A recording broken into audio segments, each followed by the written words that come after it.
forgot to tell you all I'm going to do the class in Spanish, so sorry. Are you ready, Claude? Are we? You're rolling. Okay. Well, let's hope everyone else will be after a little while. The title of this class is Laughing Between the Lines, Metaphor and Metric and Cousa's on Mind.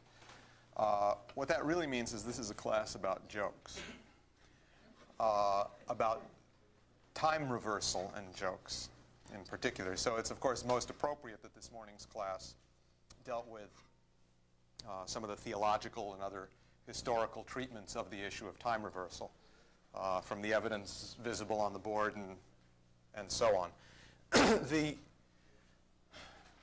The issue can be posed from the very outset in the following terms. The fact of the matter is, as many people have noted, that man is the only animal who laughs. Many people have commented about that. Some people would argue that other species are capable of laughter. In the cases of some relatively humanized animals, it's perhaps arguable that they're capable of some sort of laughter. But I don't think anyone would have a big disagreement that man is the only animal who's capable of actually making a joke. That is to say something which induces laughter. Not being laughed at, because we often laugh at animals. You can have puppies that act in a very cute way, or you can laugh at the stupidity of some animals, or things of that sort. But to laugh with, to laugh at something that is done or said, really the fact of the matter is that only man is such an animal. And in fact, what I'm going to argue, or one of my points, is that it is precisely this, which is imago viva Dei. It's another way of saying the same thing. It is this that makes man as in the living image of God, as distinct, for example, from computers. Right? A computer can never make a joke. You might have discovered this. Right? Why? Have you ever thought about that?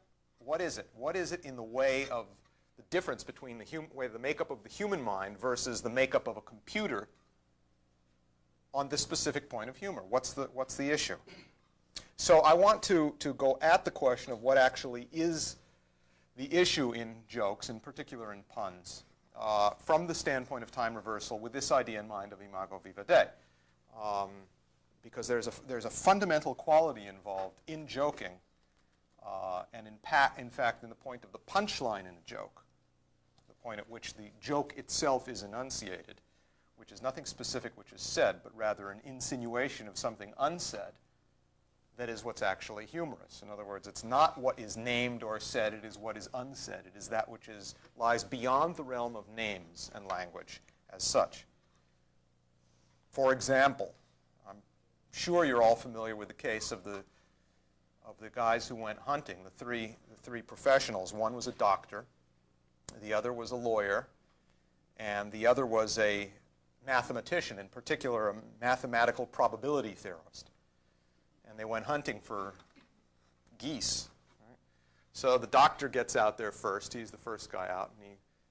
And he's a doctor. He may be a skilled surgeon, but he really doesn't know a whole lot about shooting. So he picks up the shot and goes, bam! And it's about 10 yards this side. Missed. So then the lawyer comes up, says, no problem, I can do this. And he pulls out the shot and goes, bam! 10 yards to this side. Missed. And the mathematical probability theorist stands up and says, got him!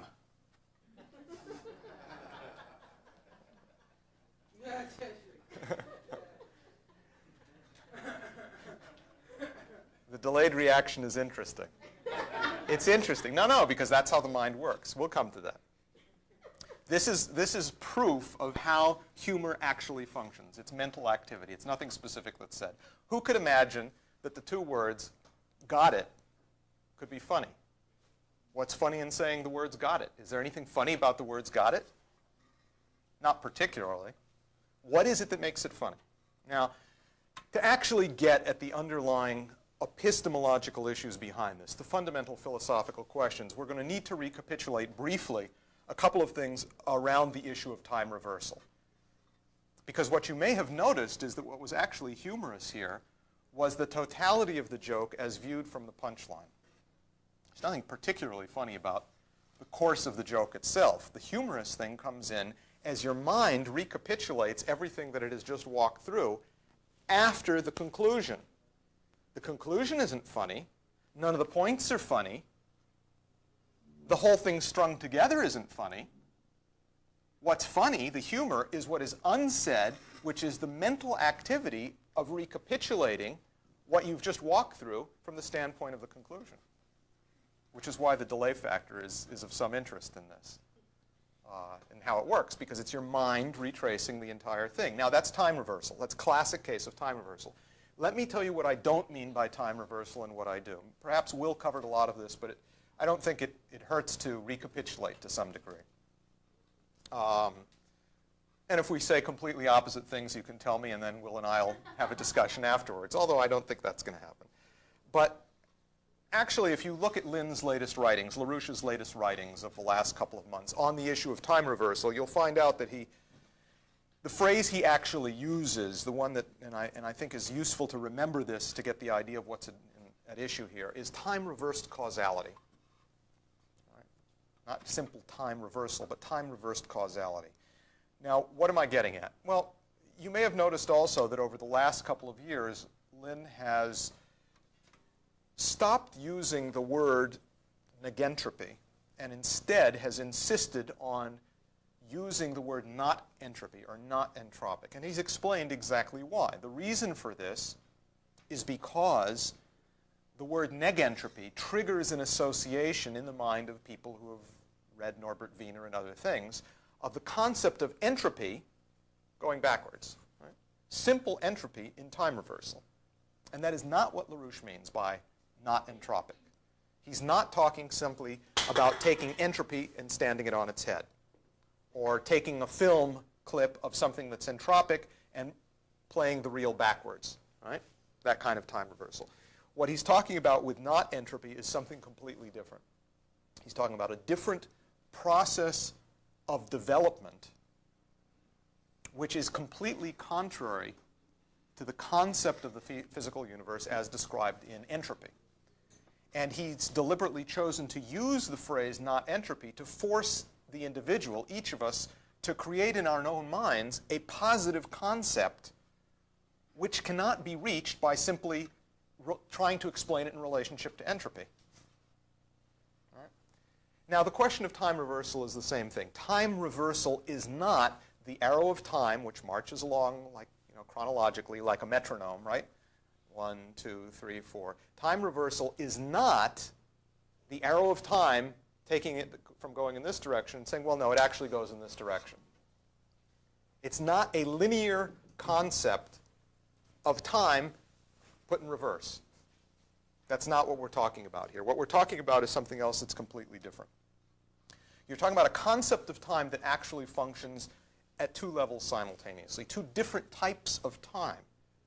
You're talking about the time of that which is created, that is to say, of the phenomena which occur, which is as in a chronological time, simultaneously considered with the time of that which creates them. That is to say, of the hypothesis relative to the theorem lattice which it has created. And the time of the hypothesis is everywhere present in every moment of the development of the theorem lattice. That's to say, as the causal factor, it is equally present in point A, B, C, D, E, or F in what is otherwise chronological time. Right? So it is in that sense eternal to the entirety of the time of that which it has created. Now, let's look at the thing this way. Leibniz says about time and space the following. He says, space is an order of coexistences as time is an order of successions. This is in his third letter to Clarke as part of the exchange with correspondence with Clarke from 1716. Space is an order of coexistences. In other words, the physical universe is not composed of physical objects banging around in space. He's saying space is actually relative. There's no distinction. There's no way of cleanly separating between space and the material objects in it. You don't have a three-dimensional space coordinate system within which you have material bodies banging around. Space, rather, he says, is an order of coexistences. It's the way coexistence is ordered. It's an ordering. If you remember what Lynn was talking about yesterday. It is a form of ordering of physical space-time. And he says, similarly, time is an order of successions. Now, on exactly the same point, in his 1714 letter to Raymond, Leibniz says the following. He says,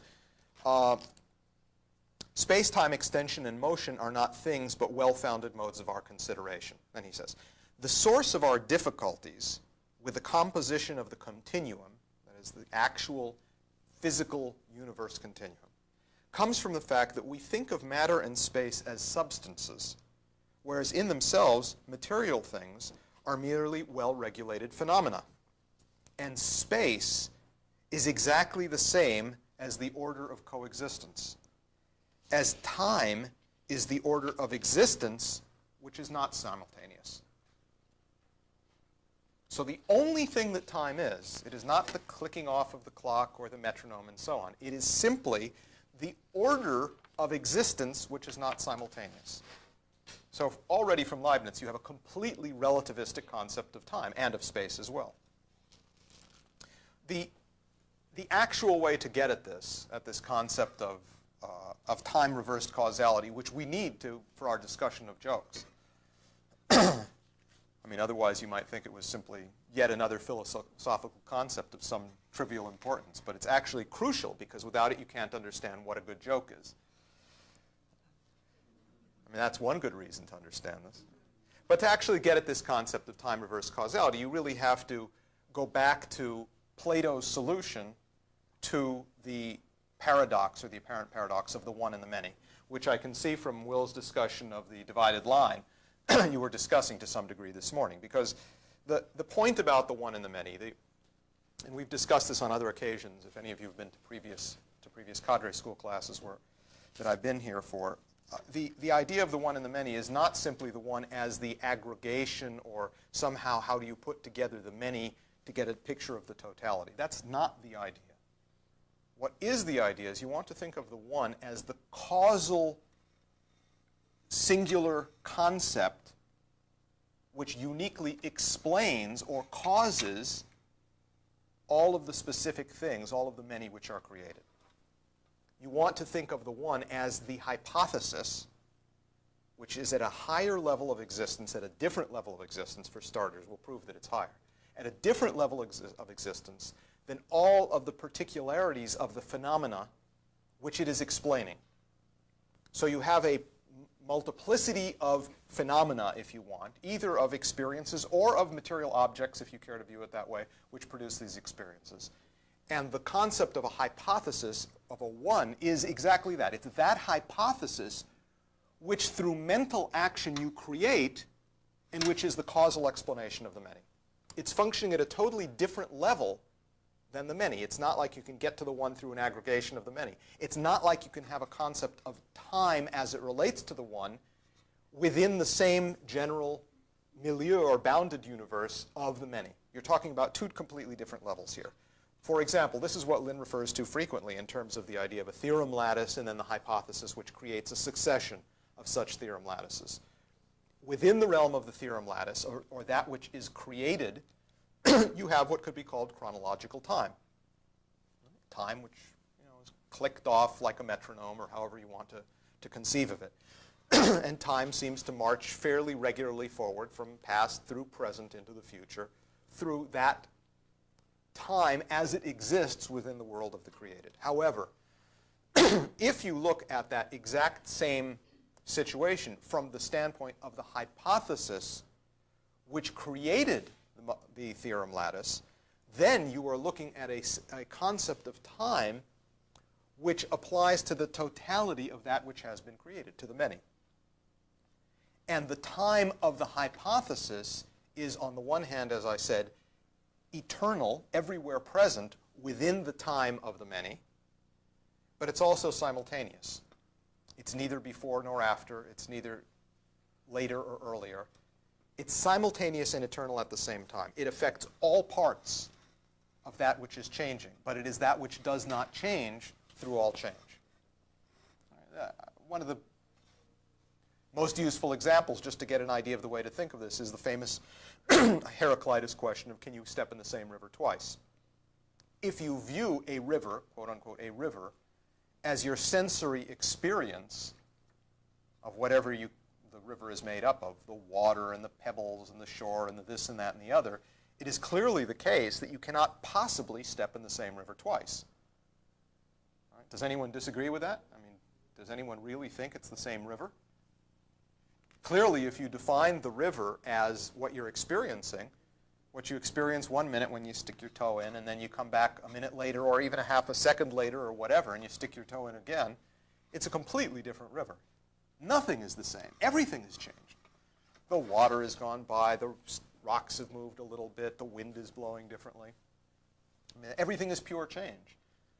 So what is it then that allows us to say this is a river? What is it that gives it a unity? You're clearly forming a mental concept, a construct, a hypothesis, which is a one relative to the many which you are perceiving. All right? So this goes back to that whole question. And that one is unchangeable through all change. All right, the same thing in terms of human identity, right? You say I. What do you mean I? The I that you perceived at the moment you began to utter that one-syllable word, or the I when you had finished enunciating that one-syllable word? Because everything has changed, right? You've moved a little bit. All of your atoms and molecules have moved. Everything around you has moved. Your internal somatic experience of yourself has, has moved. You know, you're probably a little hungrier than you were the instant before. You may be more thirsty, hotter, cold. Everything has changed. Nothing is the same. So what then gives you the right to say I? It's an interesting question. What is it? What do you mean when you say I? What is identity? What is that one which is the same throughout all change? Right? And this is the concept of the one and the many, and clearly poses the idea of two different levels of time which are occurring. Now I want to quote directly from LaRouche on this subject of the one and the many, on this issue of time, from his document on natural law. It's called U.S. Law, Neither Truth Nor Justice. It was in the August 23rd, 96 EIR. And it's 2 paragraphs, so bear with me, but I think it'll give you the idea quite clearly. He says, given a series of events, each and all consistent with a specific theorem lattice, these events are located in time and place. The relevant theorems are determined by an underlying hypothesis.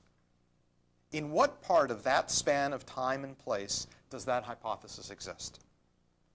The hypothesis never changes during any part of that span of space-time.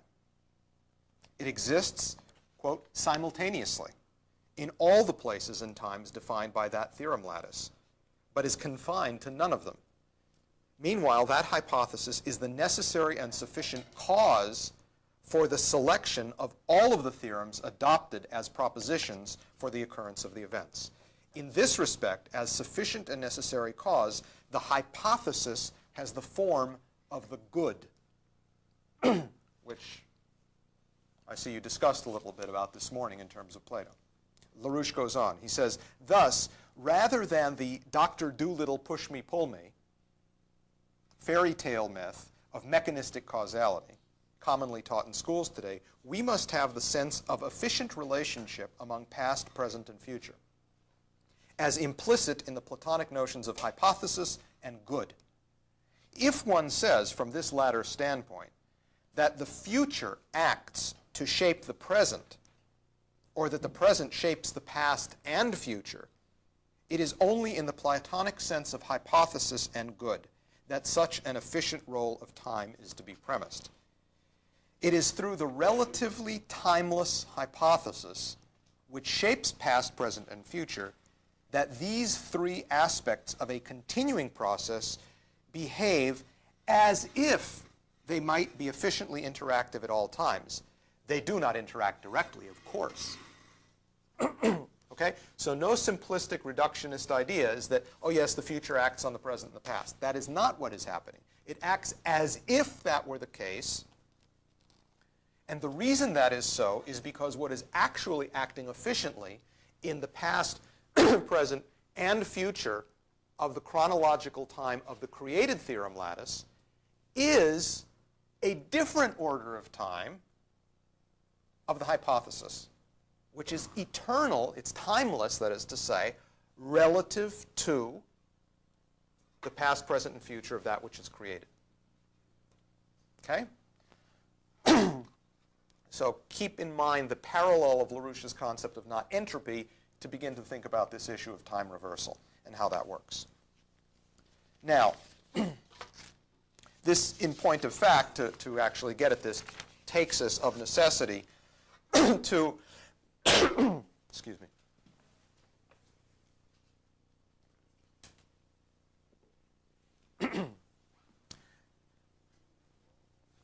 to the issue of Plato's presentation of the divided line, which I'm not going to go through again. I can see that was done in the earlier class.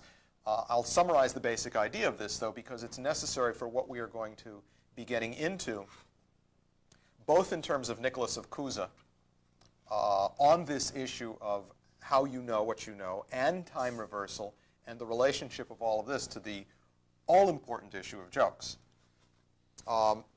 But Plato's concept of the divided line is very useful as a way of getting an idea of what we are talking about when we say hypothesis.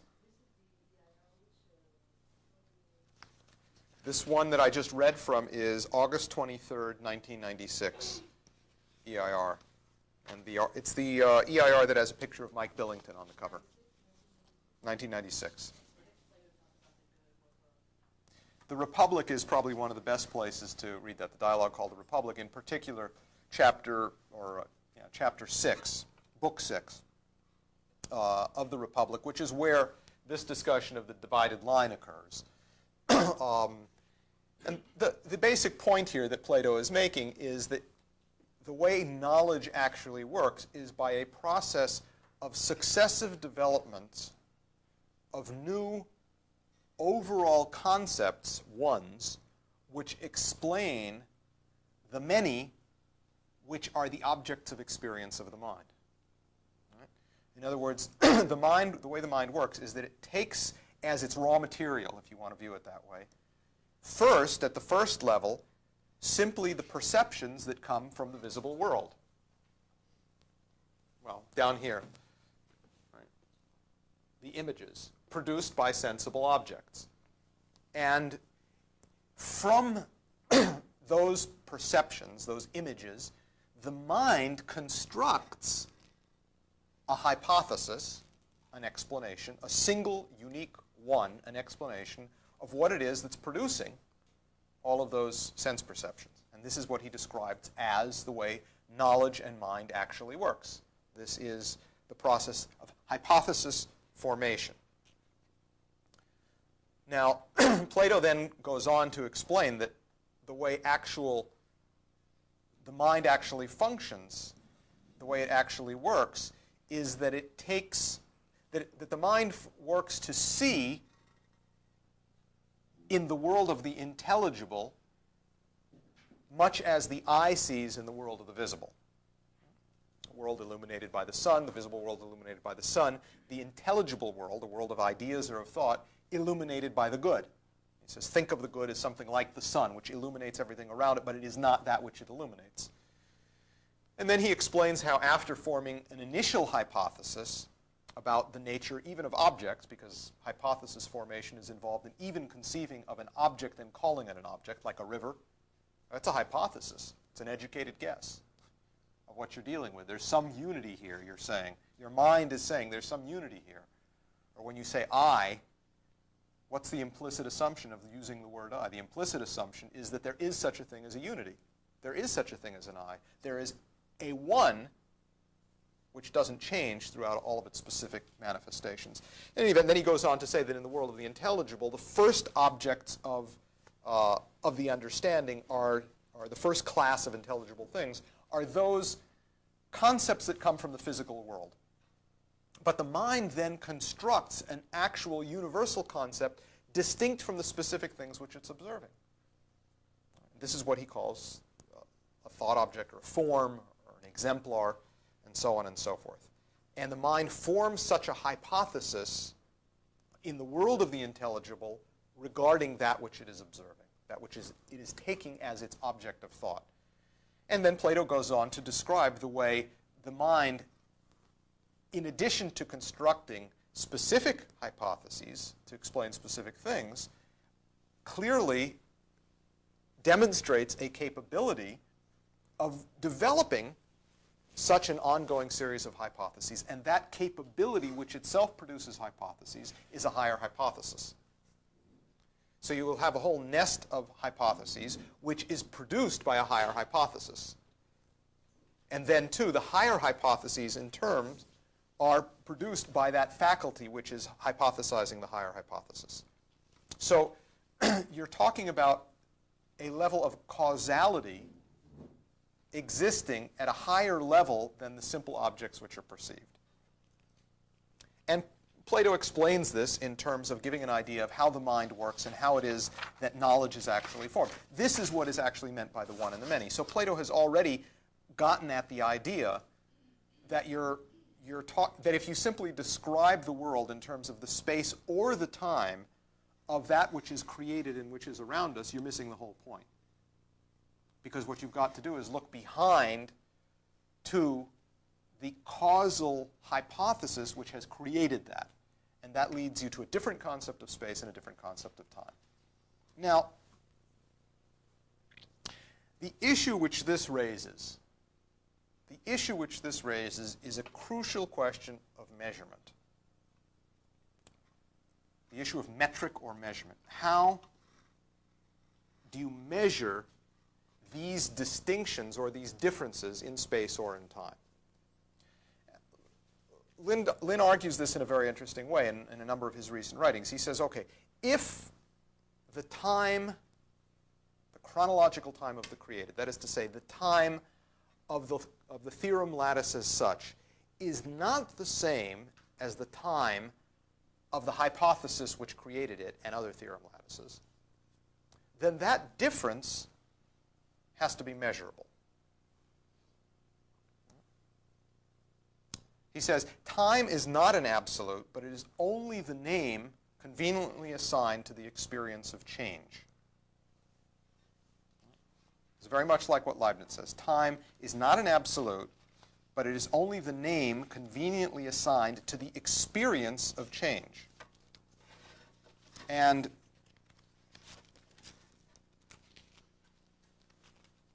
I'm looking for a quote here. Okay, I'll just go on. This is from Lynn's document on evolution, where he discusses evolution.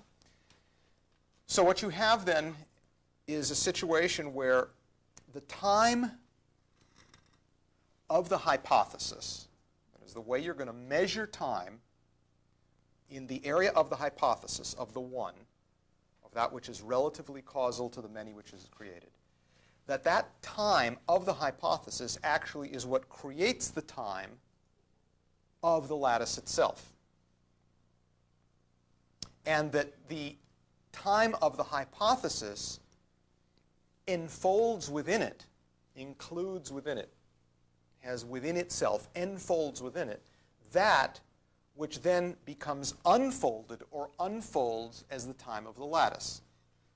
This discussion of enfolding and unfolding you will find in a lot of theological writing, and in particular in Nicholas of Cusa.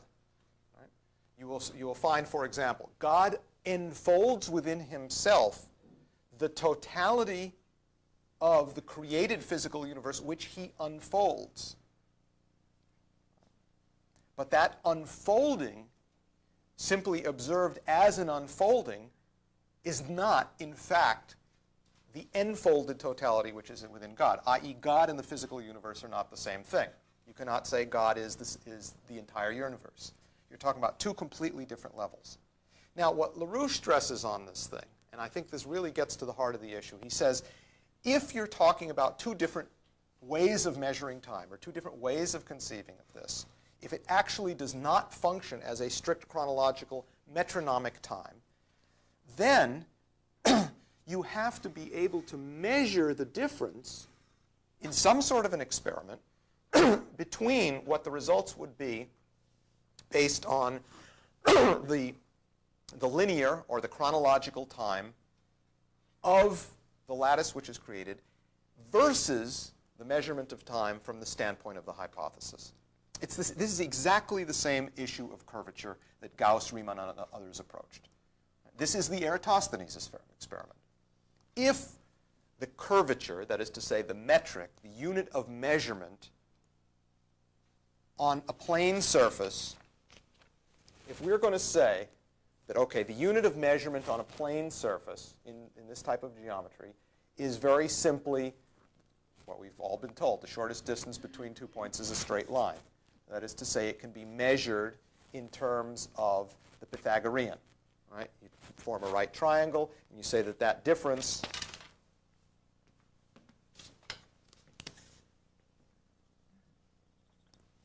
right, if you want to know the distance between these 2 points in a Euclidean flat geometry, it can be measured as forming a right triangle. And if this is x, this is y, then this distance is the square root of x squared plus y squared by the Pythagorean theorem, which I won't go through. Right? In other words, the underlying assumption of this metric applied to a plane surface is essentially that the sum of the internal angles of all triangles adds up to 180 degrees. Okay. Now, fine and good so long as you're walking on a flat surface. But what if we are going to say, well, maybe it's not a flat surface, maybe this is spherical, maybe we're on a surface which is curved, most simply a sphere, the Earth. Right? Well, if that were the case, how would it show up? Well, the way it would show up is that the distance, the shortest distance between 2 points on a sphere, because this is not a flat plane and the world does not look like it looks on maps, but looks like a sphere, more or less a sphere, slightly flattened sphere. The shortest distance between 2 points is not a Euclidean straight line, but is actually measured, right, by a fragment of the great circle going around that sphere. In other words, if you take a spherical triangle, the internal angles do not add up to 180 degrees, as you might have noticed. It can add up to as much as 270 degrees. And anyone who wants to fly a great distance from one point of the Earth to another would be very ill-served to take a map, even with a fancy projection on it, draw your straight line, and say that's the route we're going to fly. That is not the shortest distance. The shortest distance is rather the one which connects those 2 points by the geodesic, that is to say, the shortest distance on a curved surface, which in this case corresponds to a cut of the great circle which goes through the center of the Earth. Therefore, you will see people flying polar routes. For example, if you're flying from, I mentioned this last year at the Cadre School when Butch's son Itos was here, and I was describing my flight to the Philippines, and I looked at a map, and I really did not want to take the flight that stopped through Honolulu, because if you look at a map, it looks like, well, it's right on the way. What's the big deal? It's not right on the way. You want to fly nonstop. Why? Because the direct route from Los Angeles to Manila actually goes way north of Honolulu. And by going to Honolulu, you're actually going significantly further south than you would want to, and it adds about 3 hours onto the trip, and there's a stopover, and so on and so forth. So what you're talking about, just in this very simple example of different curvatures, the difference between the metric, your unit of measurement, in one geometry, a flat geometry of Euclidean flat surface, is different than your unit of measurement in a spherical geometry. Because you don't measure with the same units, because your unit of measurement is itself already curved. Right? The same thing on time. So what LaRouche says is, if this is in fact the case, the difference is measurable. We can't simply assert that there is the time of the simple chronological hypothesis and there is also the time of the causality which produces it, or the one that produces it. This distinction is measurable. And Lin says that in his document on time reversal, the essential role of time reversal in mathematical economics, which is the October 11th, 1996 EIR, where he says the following. He says, the measurable impact of time reversal must necessarily lie within the conceptual bounds of the crucial discovery at the center of Riemann's habilitation dissertation. In other words, applying those methods of C.F. Gauss's general principle of curved surfaces, which Riemann incorporated in the method of his own discovery, there must be a measurable difference in the implied curvature of physical space-time, reflecting the action of time reversal upon the function as otherwise determined. In other words, this has got to show up in the realm of that which you can empirically measure. It's not empiricism, but the distinction must show within the realm of that which can be empirically measured. Just like Eratosthenes took a measurement not to learn what he was directly measuring. When you measure, you are never directly determining what you think you're measuring. The only thing that you are actually measuring is the difference in two possible curvatures which you're explaining. And the difference between the two is what you actually measure. Lin discusses this time reversal question as it applies to a piece of music. And he then goes on to describe, if this actually exists, this causal time reversal, time-reversed causality, then there is a difference in the performance of a piece of music performed from the standpoint of causal time reversal than there is with a straight galloping through, right? As we heard in some of the things that Anno presented. So that this is actually a measurable thing. Now, I don't pretend to go into the issue of music from this standpoint, but I do pretend to go into the issue of jokes from this standpoint, because it's measurable. So let's measure it. Well, here's one experiment. You obviously heard the story of the Texan farmer who went to Israel and was visiting a kibbutz there. Was talking to an Israeli farmer, and the Israeli farmer was saying to him, "So this is my farm, all the way over there, 100 yards. It's big. That way, 200 yards. Really big. You like it?" And the Texan says, "Well, back where I come from, I got a farm, and you know, my farm, why, you can get in a truck, and you get in that truck on my farm, and you drive, and you drive, and you drive. You drive all day, and you're still not there at the end. And you go in the other direction, you get in that truck, and you drive, and you drive. You spend the night, you drive another day, and you're still not there." And the Israeli guy looks at him and he says, "Oh, yeah, I once had a truck like that."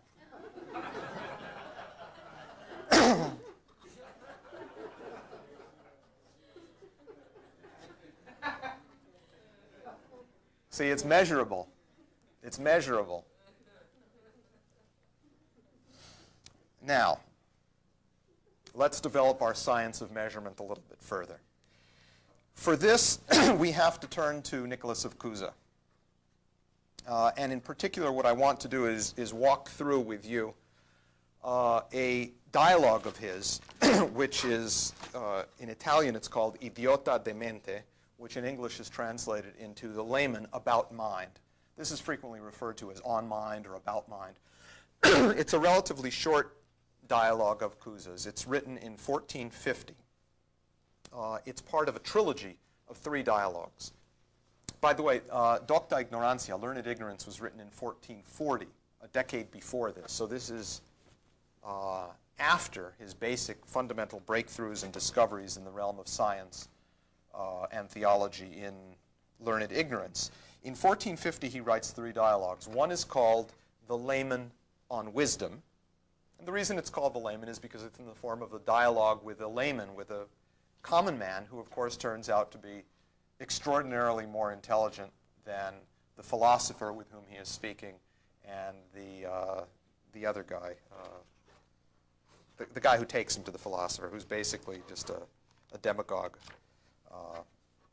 and so forth. And the layman turns out to be, of course, the voice of Cusa, the voice of the actually insightful person. So the first one is the layman on wisdom. The second is the layman about mind, which we're going to go through. And the third one is called the layman about experiments with weight. So let's take the second one on the question of on mind, because it's really a very fascinating document.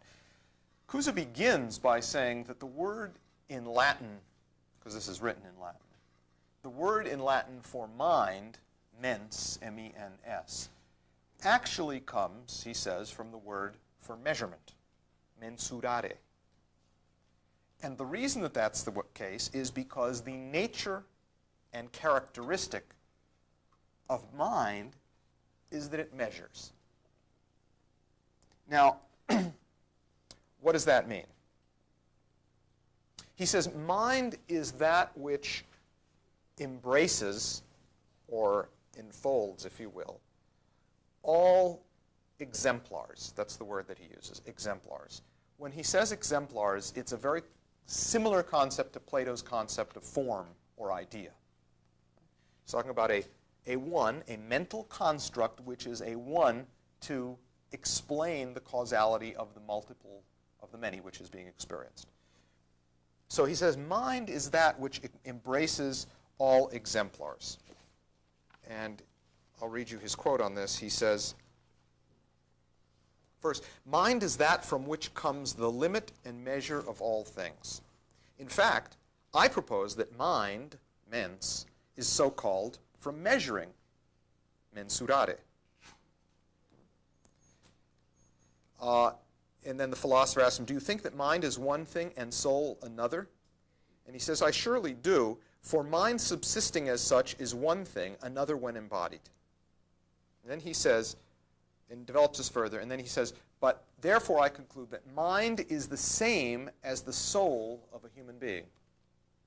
Now this is of some interest because I've had some discussions with people involved in translating as to what is the proper way to actually translate this idea of mind, mens. Do you want to say mind, do you want to say soul, or are they interchangeable? And for the purposes of Cusa's argument, they're interchangeable. This has a lot to do with what Lynn was insisting on at various points in the course of the conference, that reason is not something to which you have to add agape to get the right recipe to be man in the living image of God. Reason, if conceived as logic, certainly is inadequate. But actually the concept, the Christian Platonic concept of reason, is of necessity one with agape. Properly conceived, there is no distinction between mind and soul. And this is coming from Cardinal Nicholas of Cusa. So he says, the power I call mind, the power in us which embraces conceptually the exemplars of all things. That's what he means by mind. Now, what is this idea of the exemplars of all things? He says, well, the important point about measuring and embracing is that which is finite can only be embraced or understood or measured by that which is infinite. You cannot measure something that is infinite with something that is finite. You can only measure the finite as a component or a part of the infinite. The infinite does the measuring. And that's what mind is. Mind is the image of God in the sense that it carries out measurement of that which is relatively finite with respect to itself. But man's mind itself is measured in turn only by God, by that which is relatively infinite for it. Now he says, look, let's look at it this way. We have to think of the world, think of things in terms of exemplars and those things which are images of those exemplars. When I say exemplars, you can, for these purposes, replace that word with Plato's concept of form, right? Or idea, the Platonic concept of idea. And what he says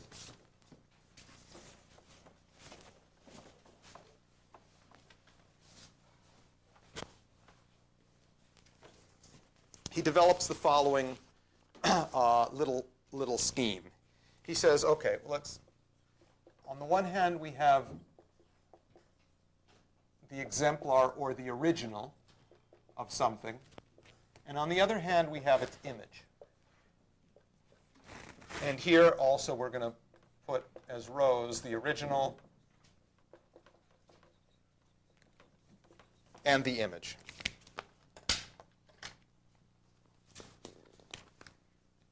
Okay.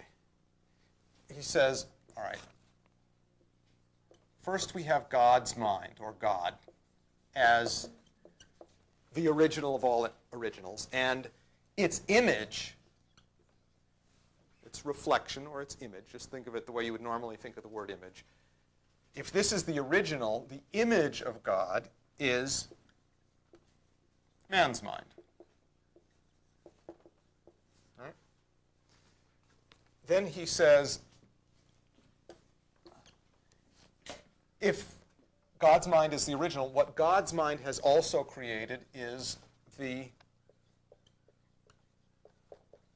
total created world, which is an image of its creator, right? And here he talks about the conceptual world, by which he means perception.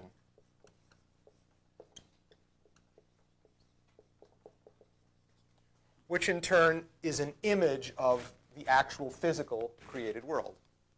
Right? Now, the interesting thing he says about this is, okay, if this kind of gives you a sense of the totality of the universe which Cousin is examining for the purposes of determining what we mean by knowledge and measurement, he says all originals or exemplars measure their images. They're the standard against which you measure the image. It tells you to what degree the image does or doesn't correspond to the original, to the exemplar. He says, for example, clearly God's mind measures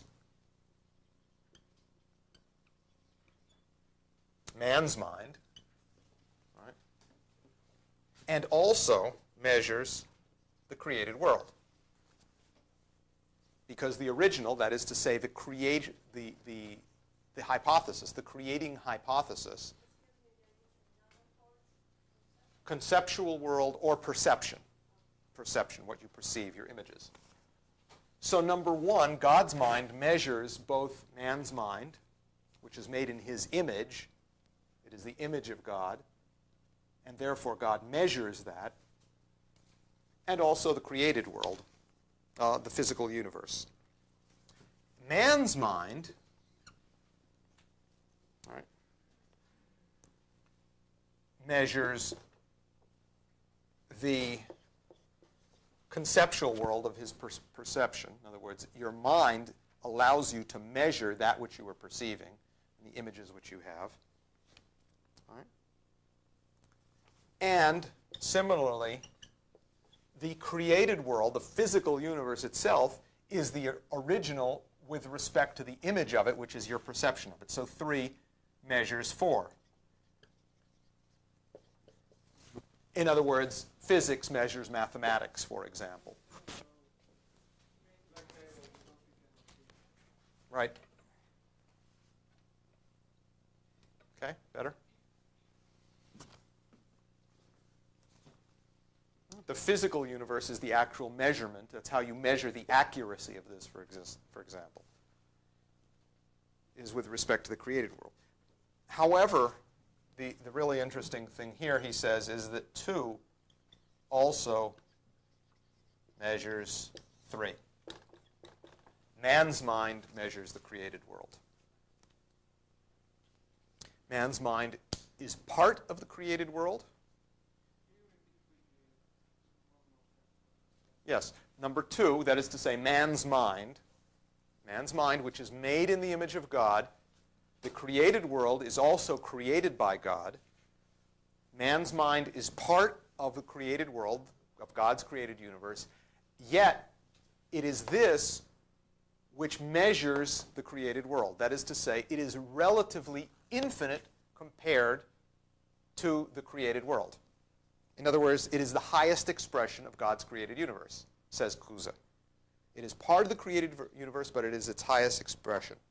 And therefore, for that reason, since it is the exemplar or the original or the measurement of the created world, Kuza says mind is the metric of the universe.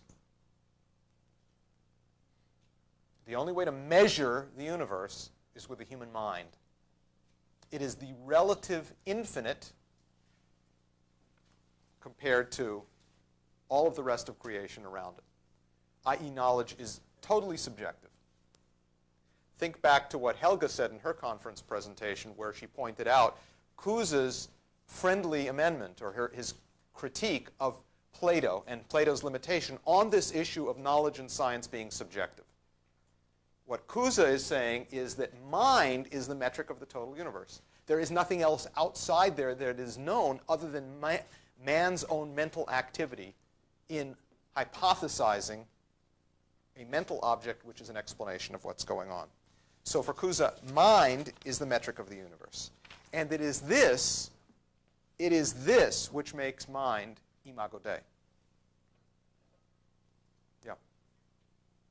On the second line there, you got circle 2 measures 4, circle 3 circle measures 4.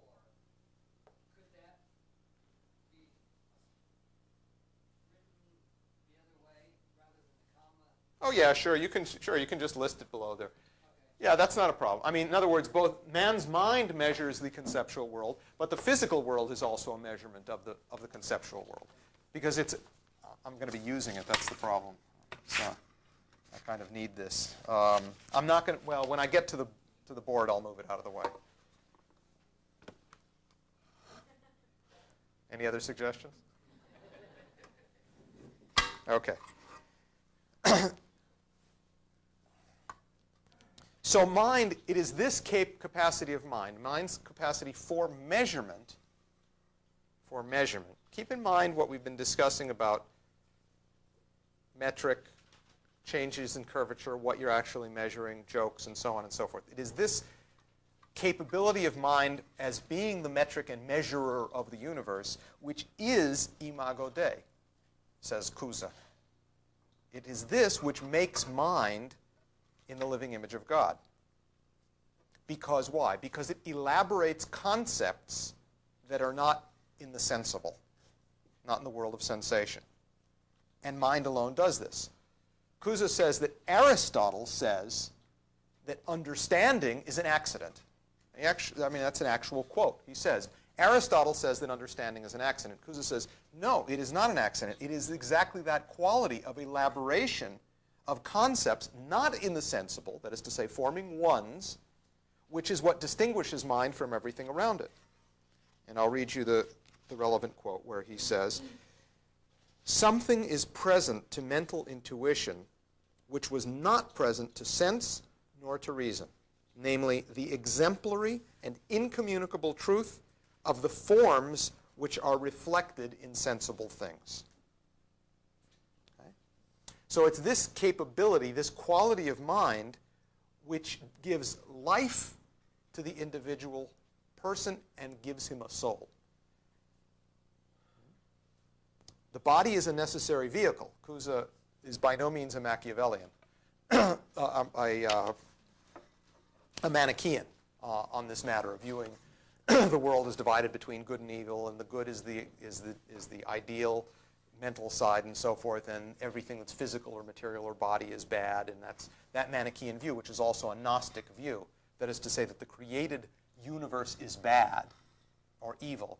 Kuza says exactly the opposite, that it's good, and that the body, in fact, the physical material body, is the necessary vehicle for this unique quality of mind, which is man's soul. And he says that it is this which gives the individual that quality which is life itself, and it's also what you call soul. And he says it as follows. Aristotelians say that to understand is an accident. But mind is a living substance, which we experience as our interior speaking and judging. Mind is more like infinite substance and absolute form than all the other spiritual powers in our inner experience. Its function in this body is to give it life. And because of this, it is called soul. Mind is a substantial form or power. Okay? No, this is Cusa, who begins by saying Aristotle doesn't know what he's talking about, because Aristotle says that to understand something is an accident, and Cusa says, no, it is that capability of understanding beyond that which you sensibly experience, your mere perceptions. It is that which makes you what you are. A living being, that is to say, you have a soul. That is life. That existence of soul is what life is, and it's mind.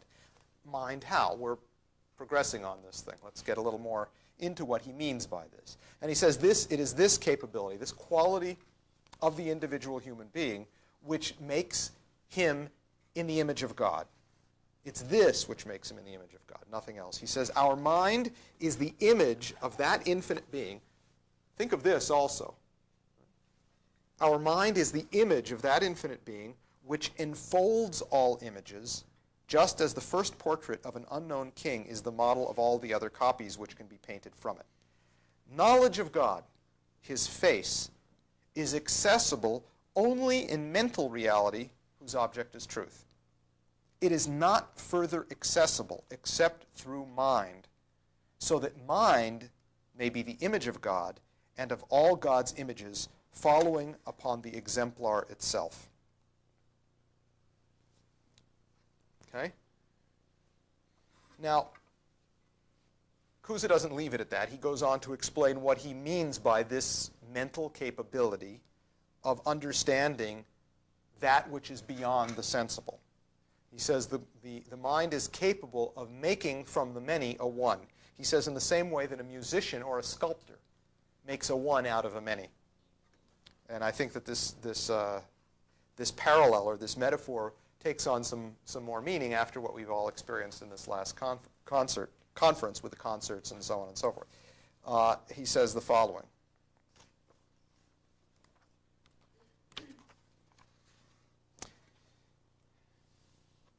For the eternal mind acts as does a musician who wants to make his concept perceptible.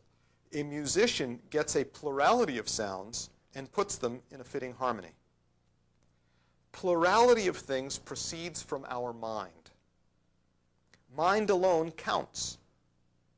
We say something is one from the fact that mind understands a single thing once and individually. Mind alone understands a single thing once and individually. It takes a many and makes of it a one as a mental construct, just as a musician does with music. And so, too, the same way that a sculptor does. He says, unity precedes all plurality, and this is the unity which unites the uncreated mind in which all is one. After the one comes plurality, the unfolding of the power of that unity. So, in other words, what Cusa is saying is that the act of creation itself by mind, that is to say, to create a one, a concept of a one out of a many, is an act of creation and of imposing boundaries, that is to say, of measurement. Out of the totality of an undistinguished many, the mind forms a one. That's imposing a boundary. That's measuring. That's telling you where something begins and ends. It says it's this and not that. And he draws a parallel further on in terms of a sculpture. He says it's like the mind takes a block of marble and delimits it, imposes boundaries where the actual beautiful shape is to be formed. Right? That is the act of mind. It makes a one out of it by imposing boundaries, by measurement. That's what he means by metric. Layman about mind, he enters into me very, very greatly.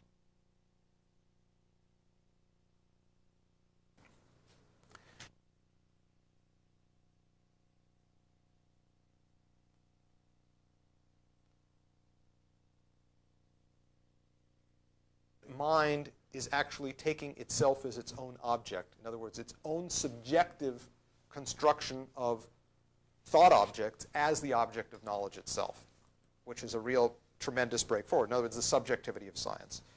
Now, I'm going to go through this, and since you just saw the divided line, with the earlier class, keep that in mind as I'm going through this, and I think you'll see some fairly interesting things.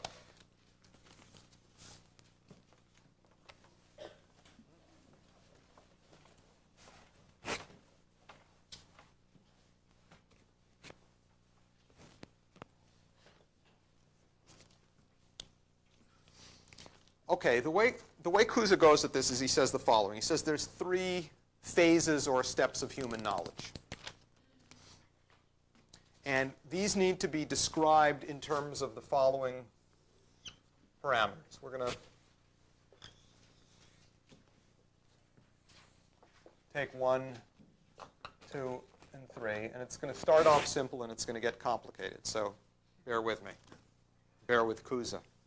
It's all for a very good purpose. It's for jokes. So keep that in mind. He says, okay, we're going to need to look at the question of what the object is that the mind is studying. What is the object of mind? Then we're going to need to know what the nature of the object is that mind has before it and is studying. We're going to want to consider the power, the mental power employed, or the faculty, or what is it that's being wielded by mind in this study, and what is the result in terms of what we know and what we don't know. And he says, well, okay, in the first level of knowledge, the object that mind is looking at are sensible things. In other words, the objects of the senses, things which are tangible, touchable, which are material, and so on and so forth. That's the object of the mind. The nature of these objects is that they are material,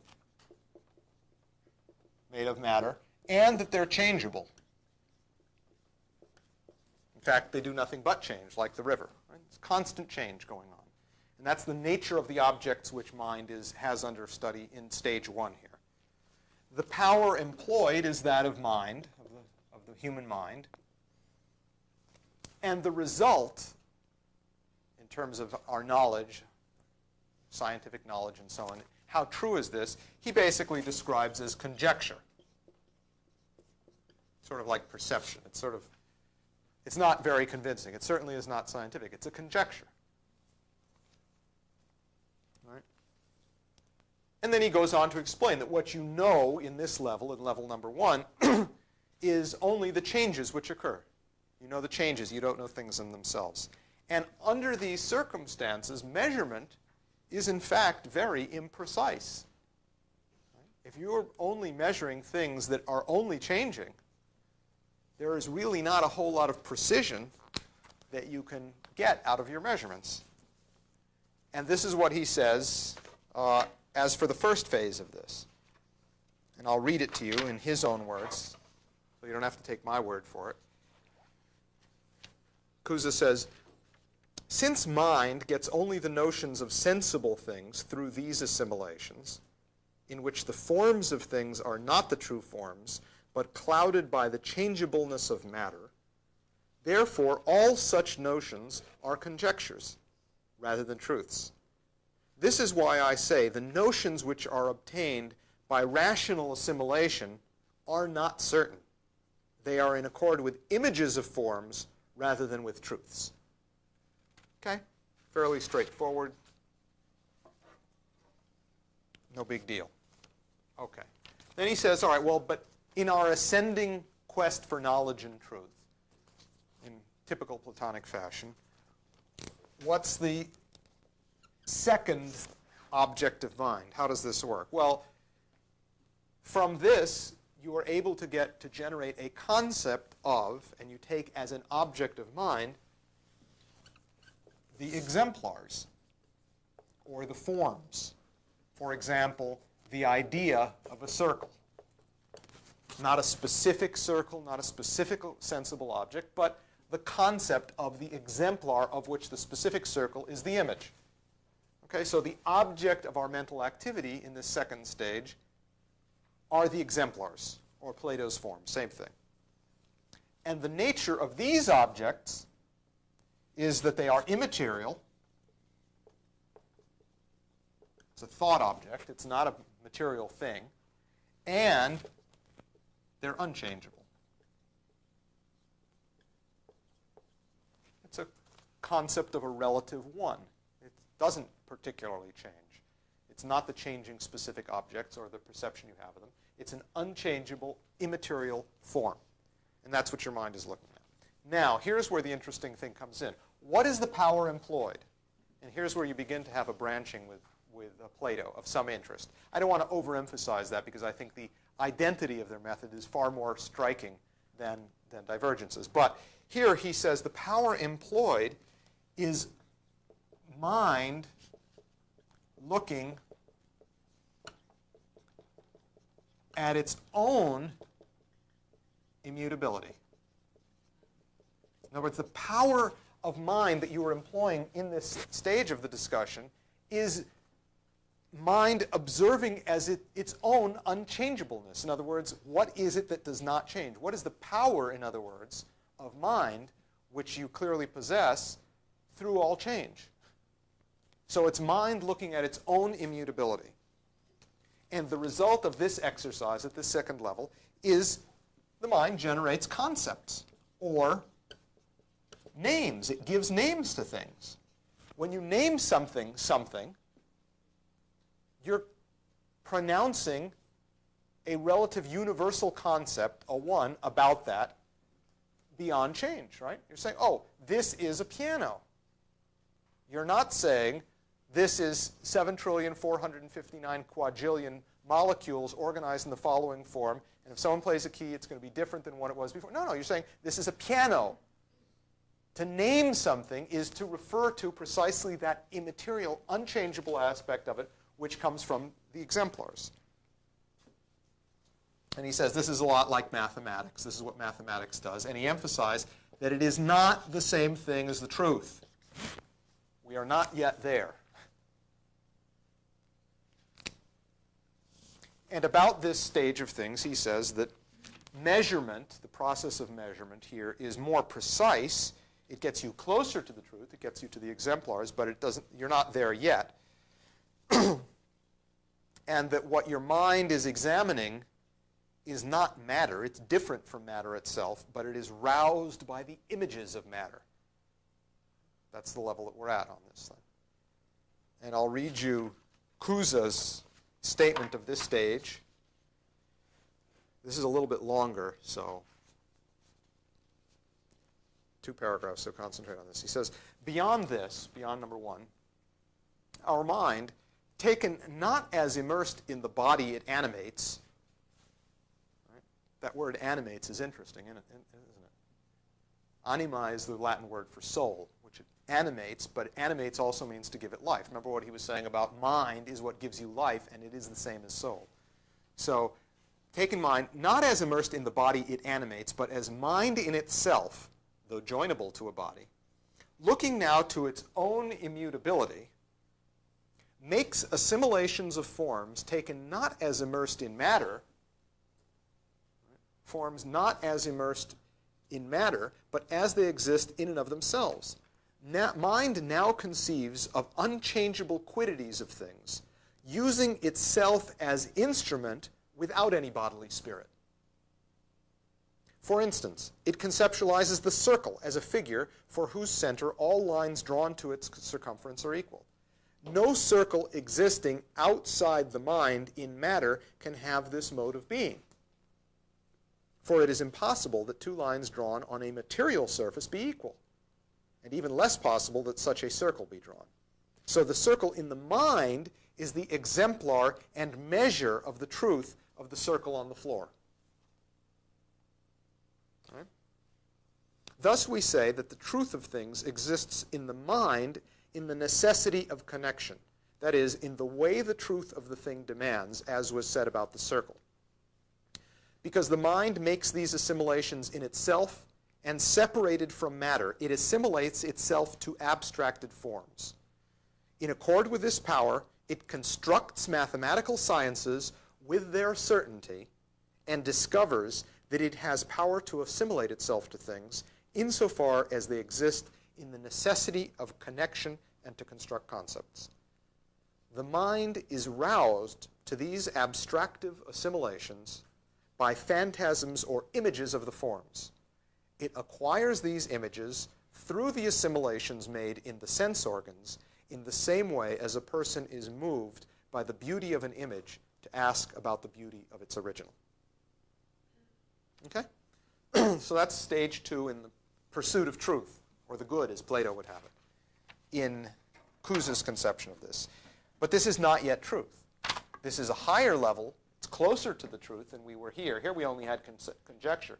Here you can actually name something. You've generated a one. You have a concept, a universal. But that's not enough. He says, in the next step, what mind must do, is that it takes as the object of its study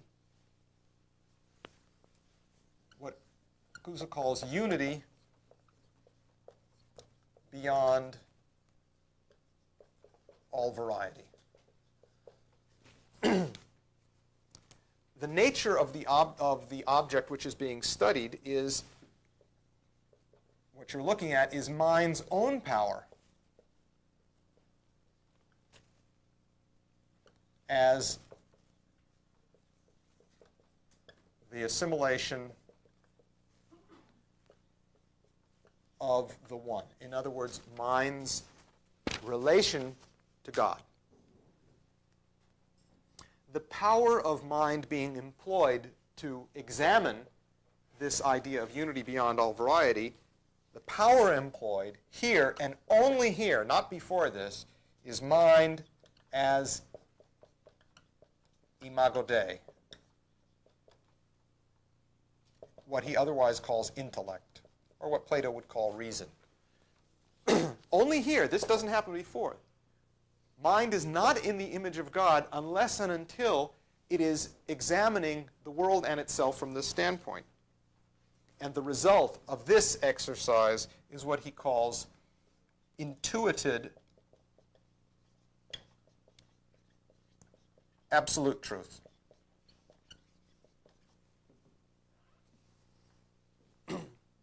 Now, his argument is that all of this, 1 and 2, only participate in the truth. You're getting closer. You're only participating in it, but it is not the truth.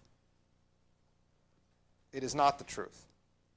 It is only when mind studies its own unity as imago Dei that it is capable of actually constructing concepts of the one, that is to say, of God. And this, and only this, is actual intellect and therefore actual truth. Now, this part gets a little bit dicey, but I'm going to read it to you, because it's a lot of fun. He says, up to this point, the mind is not sated by this way of knowing, for it has no intuitive grasp of the exact truth of everything. Rather, it intuits the truth in a certain necessity determined for each thing, insofar as one thing is this way, another thing that way, and any one of them composed of its part. Mind sees that this way of being is not truth itself, but a participation in truth, so that one thing is truly this way, another truly that way. This otherness cannot be compatible in any way with truth in itself, taken in its infinite and absolute exactness. Mind looks to its own simplicity, not only as separate from matter, but as unable to be communicated to matter or united to it after the fashion of form. Then it employs this simplicity as an instrument so that it may assimilate itself to everything, not just as separate from matter, but in a simplicity that cannot be communicated to matter. In this fashion, mind grasps everything intuitively in its own simplicity. There, the mind grasps everything intuitively without any composition of parts, every magnitude in the mathematical point and the circle in its center, not as one thing is this and a second that, but as all things are one and one all. This is the intuitive grasp of absolute truth. When someone in the manner just mentioned sees how entity is shared differently among all beings, and then in the way we are discussing, grasps intuitively and directly, absolute entity itself beyond all participation in variety. Such a person would certainly see everything beyond the determined necessity of connection which he saw in variety. And without it, in an utterly simple way, he would see everything in absolute necessity, without number or magnitude or any otherness. Mind, and here's the concluding part. You're obviously going to have to come back and read this for yourself and study it and so on and so forth. I don't pretend to be able to help you follow every step along the way on this thing. You've got to sit down and study it. Mind, this is his conclusion on this, mind uses itself in this most exalted way insofar as it is the very image of God. God, who is everything, is reflected in mind when it, as a living image of God, turns towards its exemplar, that is to say, towards God, by assimilating itself with all its effort. In this fashion, it grasps intuitively everything as one and itself as the assimilation of that one, through which it constructs conceptions of that one which is all.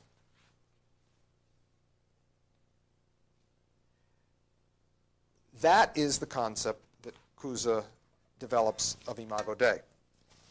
And that is what he means by measurement.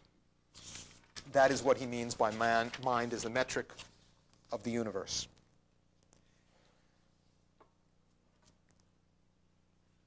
Mind as the image of the infinite has a concept of time which is eternal. This eternal time unfolds in the time of creation, perfecting itself in that process. You see, you thought I'd forgotten this idea of time and time reversal. But it's only from this standpoint that Cousa actually poses this issue. And I'll read you what he says on this thing. He says, "So every mind, even ours, though created below all others, has from God that in the way it can. It is a perfect and living image of the infinite art. It has power, wisdom, and the connection of both in such a way that as a perfect image of that art, once stimulated, it can make itself even more and more like its exemplar, the infinite perfectibility of the human soul."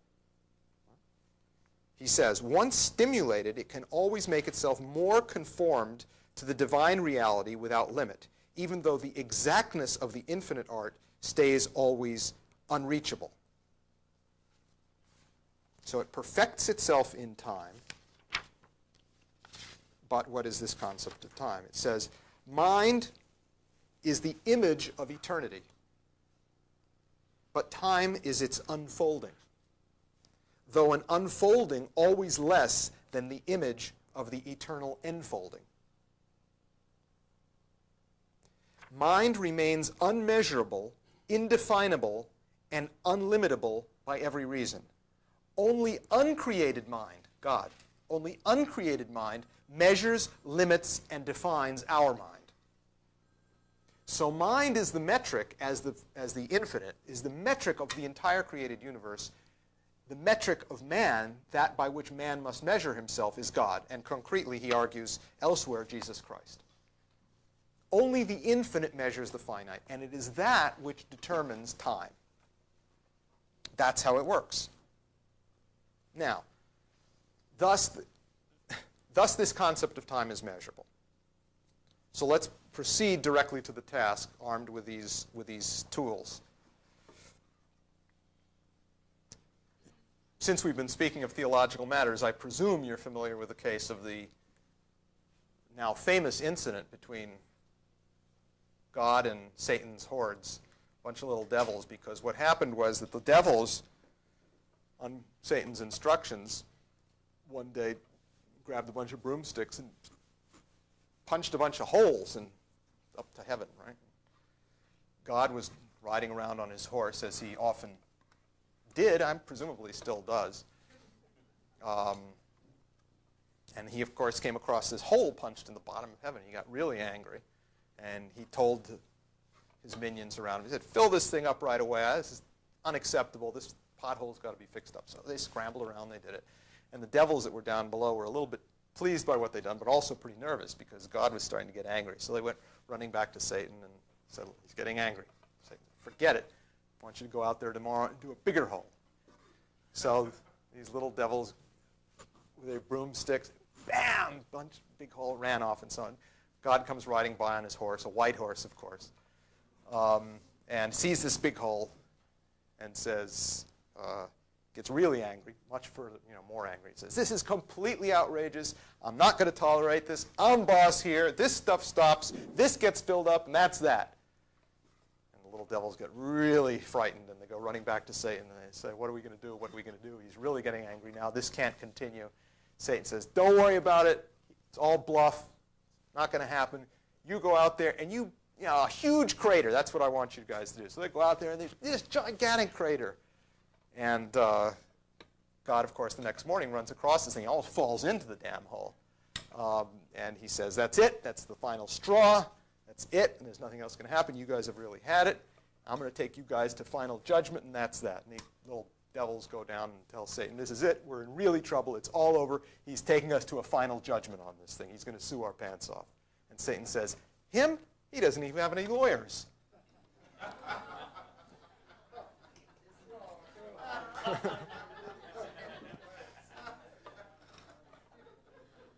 All lawyer jokes, by definition, are good. This is the exclusionary clause. You're allowed to tell any jokes about lawyers, and they're good for a variety of reasons, which some of you will understand. Now, okay, so let's return to this issue of the measurable effect of time-reversed causality. All right, let's do that. Because as LaRouche has explained this thing out in some detail with the question of music and how this functions, it also absolutely does apply to the question of jokes, all kidding aside. He's explained how this works in music, how a polyphonic idea is presented. You have a series of such concepts. Your mind, at the conclusion of the piece of music, replays for itself, in memory only, the entirety of the piece. It simultaneously hears the totality of the piece, both in succession and not in succession. It hears the totality of the piece. And obviously, you can only do this in mind. You can't hear the totality of a piece in actual audible performance, because if all the notes were played simultaneously, it wouldn't exactly be a piece of music. So in mind, one relives and goes through the relationship between the whole, the totality, the one, and everything that is enfolded in that one, which is then unfolded through the process of the performance of the composition. Now, the interesting thing here, of course, is that these concepts that are developed in music are actually metaphors. They're in-betweenness. They're not specific things. They don't have names. They exist. They can be identified, but they're not nameable. They're ambiguities. Now, Lynn explains this very specifically. He says what's going on here are ironies, double meanings. And for example, in the piece on time reversal, he says the following. He says, how are singularities such as metaphors afforded discrete distinctness within the mind? The answer from any literate person should be by the juxtaposition which we term irony, a double meaning, the which cannot be resolved deductively.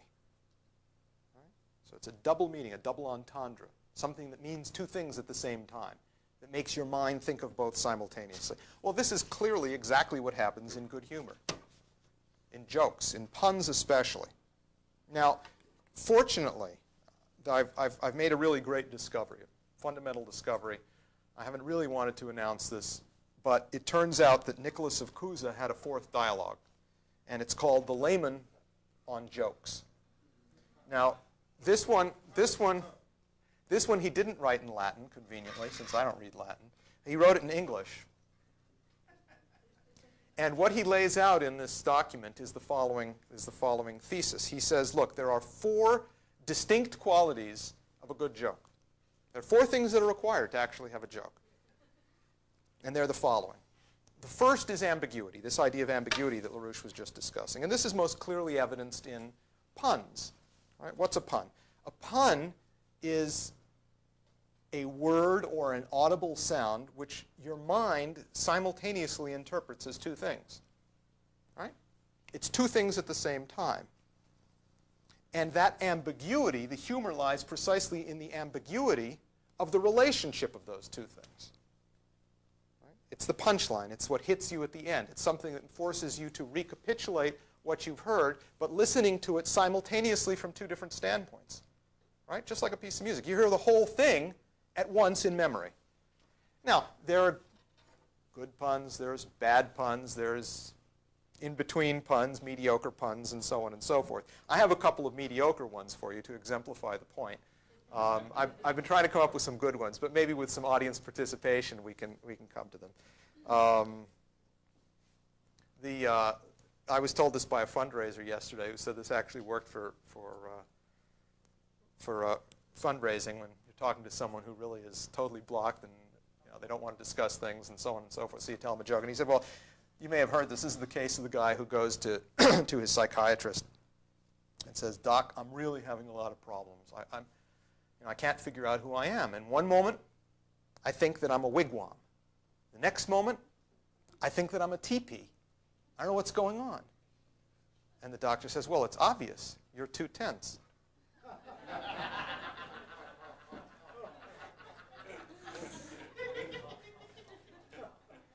So as I told the fundraiser, imagine how much money you'd make if you told a good joke. I think we can call that mediocre, right? It's not bad. I've got a few bad ones, don't worry. And I think I have some that are actually good. But let's call that one a mediocre one. I have another one which I would also call mediocre. It's actually in the form of a riddle, which some of you may have heard. And it goes like this. It says, "What lies on the ground 100 feet in the air?"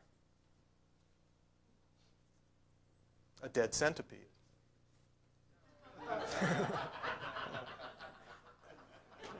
Mediocre? Mediocre. Sorry, Valerie. See, many of my friends have given me raw materials for this. None of them, my former friends, after this, none of them are responsible for the results here presented. I alone assume responsibility for blah, blah, blah, blah, blah, blah. Carlos Potes has played an instrumental role, although a lot of the ones that he gave me were in Spanish, and of course, that I did in the Mexican Cadre School. Good jokes, many good jokes can't be translated for the same reason that a computer can't crack a joke. It's not imago Dei. Or translate, exactly, or translate. A computer cannot translate for exactly that reason, because it cannot get the ambiguity of language. It'll be literal. It'll transliterate. It won't translate. Another one. This is also a little bit internal. What's it called when Richie Freeman tells a typical joke? Punishment. Now, that joke on first go-round is mediocre, but it's actually made good by the fact of the knowledge that Richie himself made that joke. So, now, what's going on? Do you follow what's happening in your own mind on these things? Right, like the stupid thing about the centipede. You say it and you go, "Oh, come on!" Right? What's happening? Your mind is going through and re-examining what it itself went through. You were led down the primrose path, right? You were led along by the way the sounds evoked a certain concept in your mind, which turned out to be a complete dead end, right? Because you start thinking, okay, it's lying on the ground, but it's 100 feet in the air, right? And then when someone says, well, it's a dead centipede, it's like, boom, you just hit a cement wall. And you say, oh, come on, right? And obviously you had been tricked into thinking about it wrong. Intentionally tricked to think wrong. And the humor is when you look at your own process of mental activity and say, aha, boy, that was pretty dumb. Right? That's what's actually going on in a good joke. Now, okay, ambiguity. So it depends on an ambiguity. It's something that is two things at the same time. Otherwise, it's not humorous. That's what a good pun is all about. Now, clearly, this automatically takes you beyond the level of names and computers and so on, because things are what they are. When you give it a name or in a computer, it either is or it isn't. It's A or it's B. It can't be two things. So you've immediately ruled out that which is distinctly humorous, that is to say, distinctly human, things which are in between this. Now, there's a second element which Nicholas of Cusa wrote about in his document, The Layman on Jokes, which is the second quality, which is surprise. In other words, it has to be not only ambiguous, but there's a reason it's called a punchline, right? At the end, it's a punchline because you feel like you've just been hit. It's a surprise. You were going in one direction, all of a sudden, whammo, you realize you're somewhere else completely different. Right? And what it does, as I said, is it forces your mind to go through an instant rerun in memory of what it's gone through. And when mind takes its own motion and action as the subject of contemplation, then you've really got a good joke, something humorous, because what you're actually laughing at is yourself. Right? You're laughing at the two different ways your mind works simultaneously. And that's why the punchline is, on the one hand, eternal to the totality of the time within the joke, but it's simultaneous. Exactly like a hypothesis. Functions exactly the same way, or a good piece of music. Because what goes on with the element of surprise is that it forces your mind to complete the sentence with the unsaid word. Right? It fills in the blank. And when it fills it in one way or fills it in another way, that's the humor of the thing. Right? For example, there's the case of the two guys, one older, slightly older gentleman, and with another guy, younger guy, but who just turned 40. And the older guy says to him, well, look, don't worry about it. After 40, you make love almost every day. And the guy who just turned 40, his eyes got big like this. He said, really? No kidding. And the older guy says, sure. On Monday, almost. Tuesday, almost.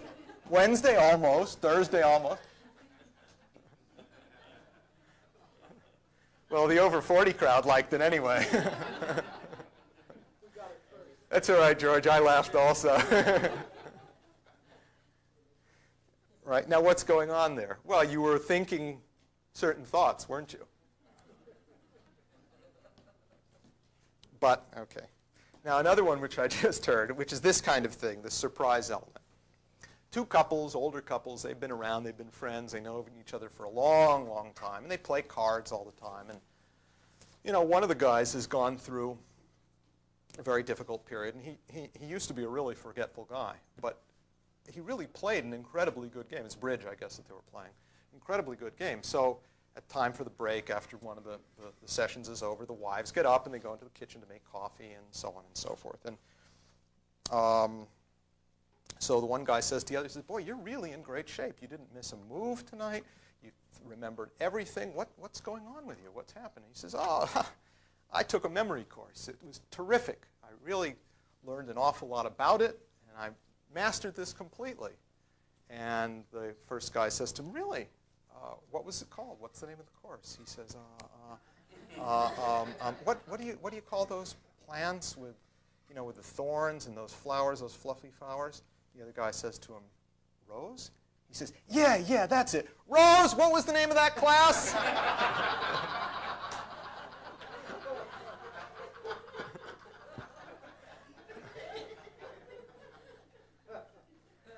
Now, the good thing about that joke is that it has a double punchline, because you think that the joke is when he first says, gee, I can't remember the name. Well, that's sort of silly. That's not really a very good joke. So you politely laugh to humor me, to say, well, let's not make him feel too bad. But that wasn't the joke, was it? So it has kind of a double punchline. I like it for that reason. So there's a double element of surprise in that one.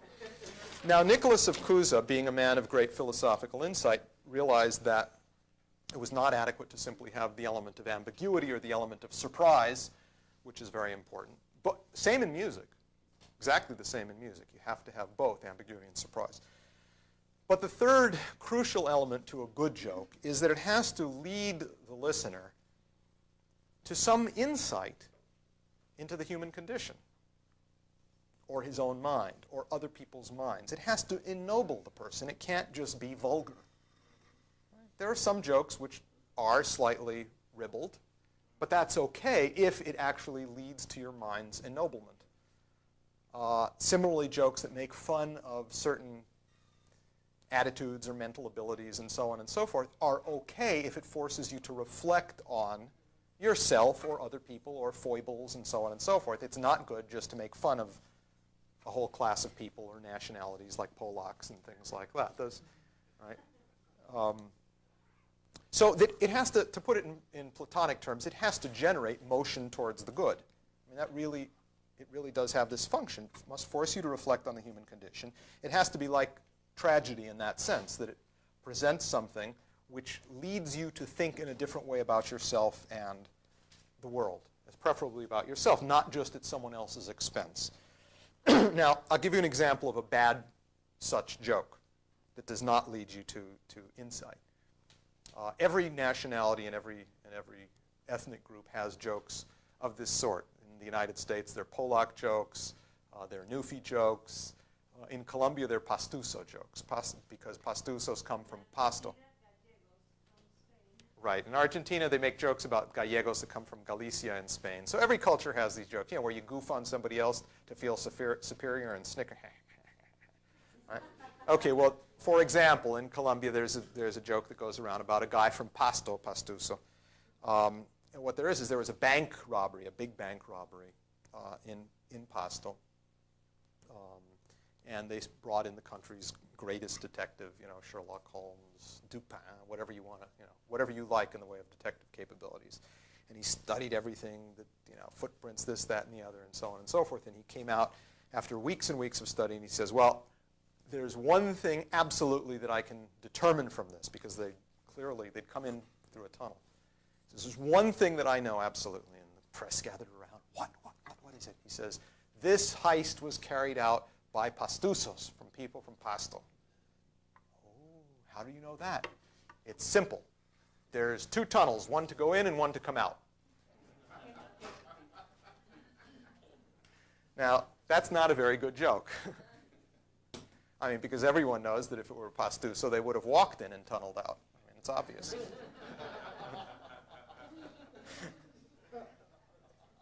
Now, or the one about how many Argentines does it take to change a light bulb? Only one. He stands there, and since the whole universe revolves around him.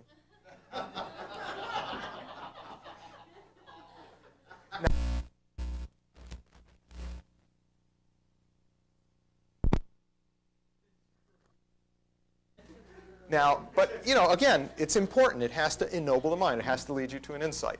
As I said, there is an exclusionary clause on this. All jokes about lawyers are good, by definition. It doesn't matter how insulting. It makes no difference how offensive they are. It's okay to snicker at lawyers. They all stink. Excuse me if there are any of you out there. But you know the one about how you can tell the difference between, when a car runs over a lawyer or a snake. How do you know the difference? Well, there's skid marks in front of the snake.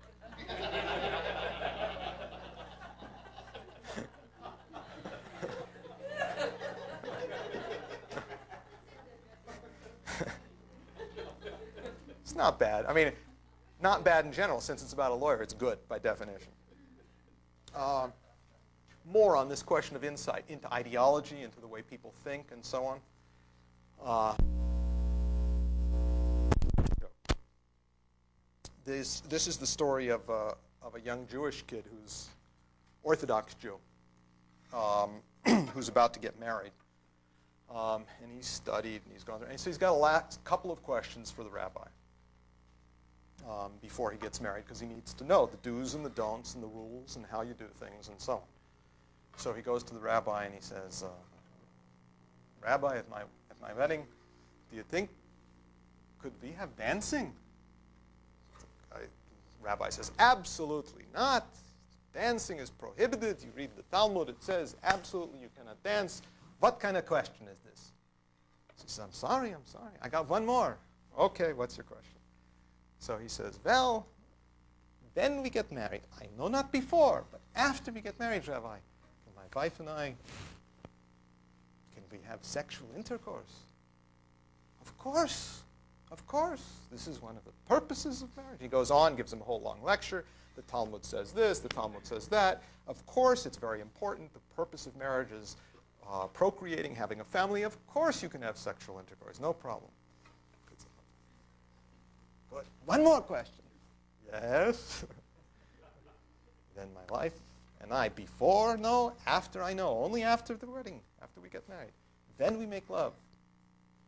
Can we do it face to face, looking? And the rabbi says, this I don't know. I'll see. Come back tomorrow. He goes home. He He reads the Talmud books. He's going crazy. He spends all night. He looks all over. Comes back. He's a total wreck. I mean, he's a complete, this guy's getting old. I mean, he's a rabbi. He's been through a lot. He comes back. He's a total mess, having stayed up all night reading through the Talmud to try to find out what it says, yes or no. So the kid comes in, and he says, look, I looked everywhere. I studied here. I studied there. It doesn't say. So if it doesn't say, you can't. Okay, you can do it. The kid says, terrific. This is great. I really have one more question. One last question, Rabbi. Then we get married. After, not before. I know not before, but after we get married. I know we can make love. I know also it's okay. We can look a little. Besides that, can we do it standing up? And he says, absolutely not. It could lead to dancing.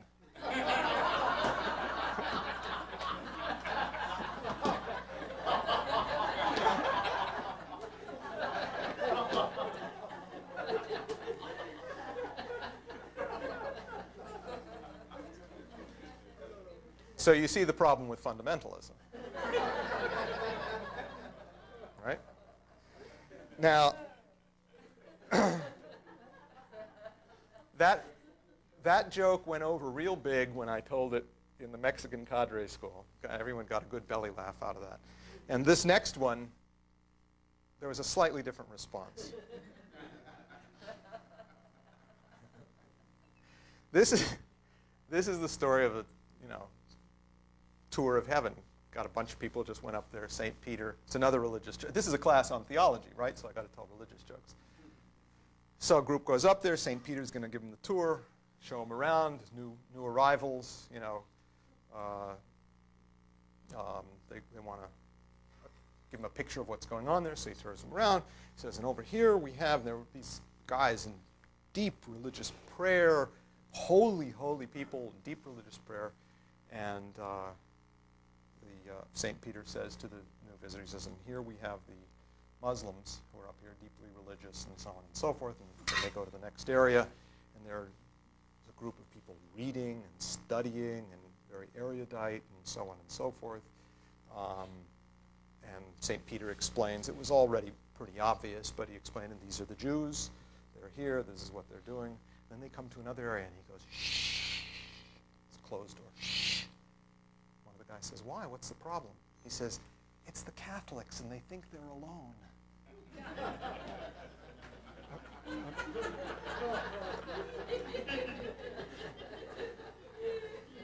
Now, this poses very deep theological questions, which we won't get into here. You see, it's often easier to laugh at others than at yourself. But it's good to keep all of this in mind. Now, the fourth...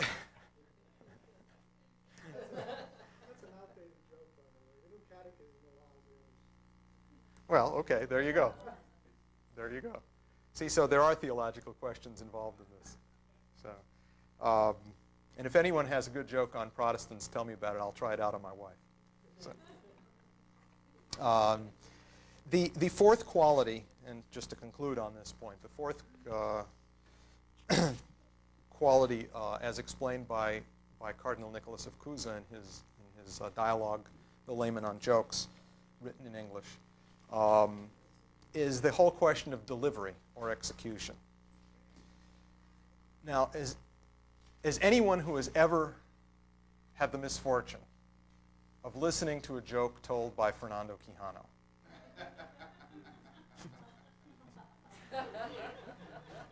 George has probably heard more than most, and he's still alive, amazingly enough, having heard jokes from Fernando. See, everything is the delivery or the execution. Fernando is capable of taking a bad joke and making it worse, and taking an actually credible, decent joke and completely destroying it through delivery. Completely. I mean, it's murder. Now, you may know people like this. If you do, I'm sure you don't want to meet Fernando. But delivery and execution is very important. Why? Because what you're doing, all kidding aside, what you're doing is you're, by delivery, what a good raconteur does on a joke is that he is inducing the listener to get involved in the level of time of the chronological sequence within the story. Right? You're deliberately inducing them to think wrong. Right? That's what you're trying to do.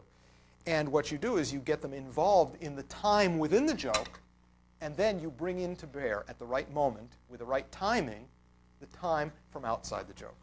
Right? You bring in the hypothesis, and from that standpoint, you force the person to look at the time within the joke that he has just been taken along, walked down the primrose path. And so you need to pull the listener in, and it's extremely important to deliberately lead them to a false conclusion. You can't laugh in the middle of your joke. You can't giggle along the way. You don't want to break the spell, right? I mean, I don't pretend to be a great joke teller or anything like that, but it's obvious if you've heard really good raconteurs, this is what they do. It's spellbinding. Why? They deliberately pull you in, right? And they are deliberately pulling a trick on you, which you will laugh about if you have any sense of humor about yourself. In this sense, it really is like tragedy. That's what a great tragedy does. It gets you emotionally involved from the standpoint simultaneously of the errors of thinking of the characters and simultaneously from the higher standpoint of the potential solution. So you're both emotionally involved from the inside and looking at it from the outside, and you're examining the mental processes of those players on the stage to see what the flaw is that is going to lead them to this necessary tragedy. It's two levels of time.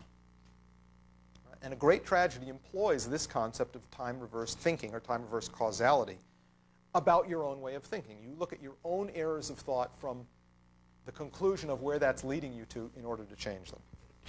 Right? Now, for example, in terms of the question of delivery and how this works, since we're on the theme of religious jokes and theological jokes and so on and so forth, as you get up to the pearly gates, I don't know if you know this, you may or you may not be aware of this fact, but they actually have two lines up there for the men. Right? And one of them, there's a big sign. It says henpecked men, and the other sign is non-henpecked men. And there's a case of recently, a journalist went up to do an interview and so on and so forth, and saw, of course, that the line of the henpecked men was really long, and there's two guys only standing in the henpecked line. So the journalist, being a bright, bushy-tailed journalist, goes up to the guy in the line and says, "Excuse me, sir, and why are you here?" He says, "I don't know. My wife told me to stand here."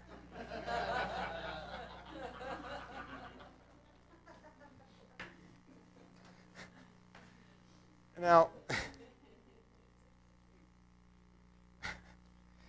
the other thing that I think is quite relevant on this question of jokes is that any attempt to explain a joke kills it. Right? It's not funny. When you dissect it, it's not funny anymore. You know, if you have to tell someone and explain to them what the punchline is, and this is what it means. I don't want to step on any toes here, but you know, when you've got to explain these things out, you kill it. It's like taking a living corpse, living body, and turning it into a corpse. You dissect it. Well, that's useful, but you will not understand what it is that makes it live by dissecting it. Same principle on a joke, exactly the same principle. Keep that in mind. Only man laughs. Only man creates jokes. Because only man is capable of that unique activity of creative mind which creates an ambiguity of the unsaid, the unspoken, and the unsayable, which is humorous. It is the motion of mind that is the metric which is used to measure the components of the thing. And therefore, it is absolutely the same thing to say that man is the only animal who laughs or makes jokes as it is to say imago viva Dei. It is the same thing. It is that capability of mind which creates humor and enjoys humor, which makes man in the living image of God. Now, you can understand this abstractly or theoretically, and you can also understand this by observing it in children. One of the most fascinating points and enjoyable points in the development of a young child is when they're learning what a pun is or a joke. It's really hysterical. I mean, it really is very, very funny to watch the mind of the child working this way, because what happens is that the kid realizes that there's a whole reality there which is unseeable, unnameable, untouchable, and unperceivable. But it's real, and it is really funny. And they go crazy, and it usually gets very repetitive and very stupid, and you've got to listen to the same joke 700 times over and over and over again. But it's amazing because the kids really see what's going on. They're observing their own mind at work. That's the object of thought, is their own mental creative activity here. What's the function of teasing? Teasing is very useful with kids. I don't mean mean teasing. I don't mean nasty teasing. But teasing that induces a child to do two things. One is to not take him or herself too seriously, to be able to be loose. And secondly, to not take things literally. What is teasing? Teasing is when you say something that is not true. You're saying it on purpose that it's not true, not for the purpose of torturing the kid or making him feel terrible, but to get them to understand that what you mean isn't literal. All right? I mean, you can think of examples. I hope you can. I was trying to come up with some good examples and couldn't come up with any great ones. But you get the idea. You know, the kid says something, and you say something completely preposterous about the kid or about the other parent or about anything at all, and you say it with a totally straight face, and you watch the little wheels turning until they get it. Oh, that's a joke, right? And if they can laugh at you and at themselves that way and use their mind for judging things, that not everything that they see is literally true, this is tremendously important. It's the best antidote to paranoia. Right? Paranoia is when you take things literally, right? I mean, that's what happens. You think that people mean literally what they say, and you interpret the world from this nominalist standpoint of things are what the name is, the label on them. And the best thing that in terms of a child to deal with this problem of paranoia and insecurity is to get them to be able to be loose enough so that their thinking is such that they are looking always for ambiguities. Wait a minute. Are you teasing or aren't you teasing? Does it work that way or doesn't it work that way? You don't want to confuse them. You don't want to pretend that the world works magically when it really doesn't work magically but scientifically. But you want them to be loose enough so that they're always thinking and evaluating. Wait a second now. Let me think this through and figure out what's actually going on. It's the action of mind in considering options. It's not learned things. It's considering options that goes on. And this is, of course, why a computer can't think. And it can't make jokes. And it also can't translate, in point of fact, as Val was saying. That's absolutely the case. So what then does all this tell us about what we're here for, what human identity is, this issue of humor and jokes and so on? What it really does tell you is it tells you the nature of human identity. It tells you why we live, what the purpose of our existence is, and who we are, in whose image we are made. You know, the frequent question of do we live for the future, do we live for now, do we live for past generations, for future generations? I think the point on this should be fairly clear. You know, if we're living for the future, well, when is that? When is the future? The point is that you have to live your life in such a way that you are simultaneously living for the past, the present, and the future by living at the level of a higher hypothesis. That everything that you do is, in fact, maximizing all chronologically past time, the good in all chronologically past time, the good in all chronologically present time, and the good in all chronologically future time. You're living simultaneously on all of these levels. LaRouche, in his piece on time reversal, says the following.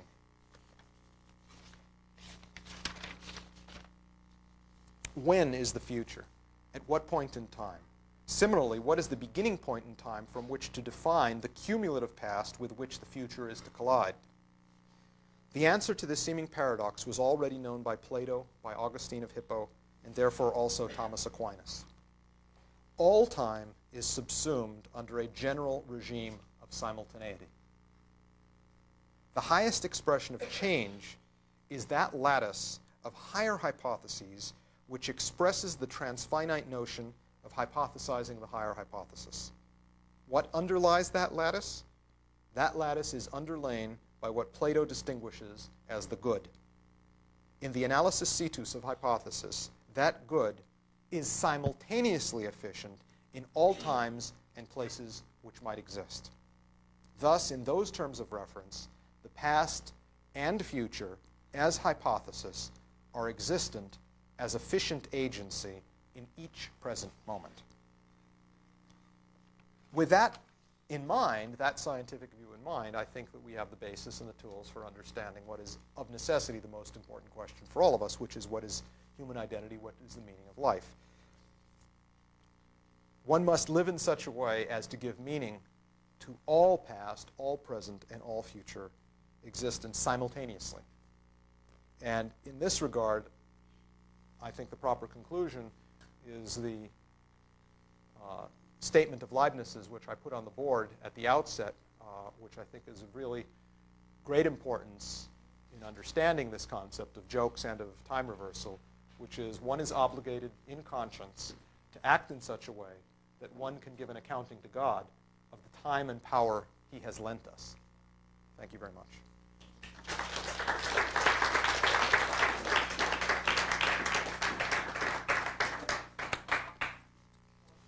George?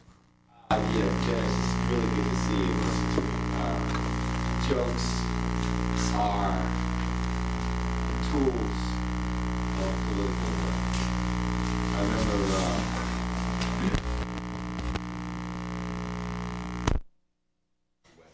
I mean, we were subject to such ridiculously crazed harassment. We'd show up in, it didn't matter where it was, San Francisco, quad cities in Iowa, squad cars would come up, running up and tossing people off village distributions, you name it. And so we started a column in the newspaper. A fellow named Dan Wasserman did a lot of these cartoons of FBI cartoons, and we had a bunch of FBI jokes. I'm going to transpose one of them right now. Why does George Bush carry a dog turd in his wallet? For identification. Can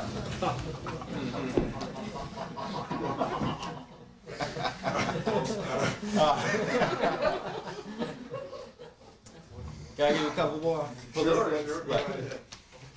Three nurses. We can take a vote then on which are good, bad. Yeah. Well, you gotta explain it. It's not funny. Yeah, right. Three nurses come up to pearly gates. First nurse comes up, St. Peter's bed. Well, what did you do?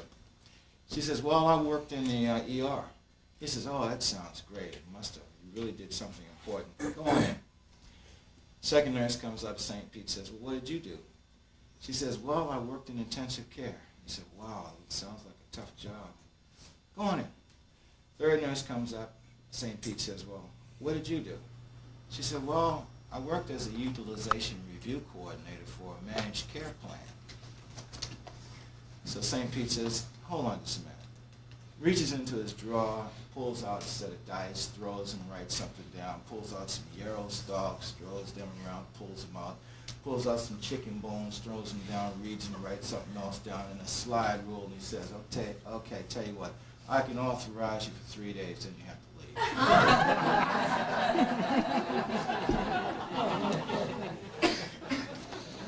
But the one that I really like is about this consortium of managed care companies that's going to do a great deal of research. And they've decided that for two reasons they're going to use lawyers as experimental subjects. First of all, lawyers are multiplying so fast that they're cheaper than rats. And the second reason that there's some things that rats just won't do. Automatic A+. I mean, there's something about humor. I mean, this kind of humor, I don't know really if that's so good. You don't want to tell this. You want to tell this to people to get them to look, sometimes ridicule the opposition, I mean, people who believe in Aristotelianism, okay, there's something wrong with them. There's something pitiful and stunted about these people, I mean, they can only see themselves, the way that they're acting, sniffing around little discrete objects that only bump into each other in the night and that sort of thing. So humor can help us maintain and help the population at large see the difference between the light and the darkness. Yeah, absolutely. And I think because what it does is it evokes in the people participating in that exactly that quality of mind, which is the only one from which you can solve any of these problems. You've got to be able to see the humor, the irony in a situation that is as devastating as the one that we face. This is what people always comment about LaRouche, which is that, there's a guy who will tell you, paint you a picture of what's going on in the world, which is far, far, far worse than anything you could possibly imagine. It's absolutely terrifying because it's the reality. But he'll do it in a way that he's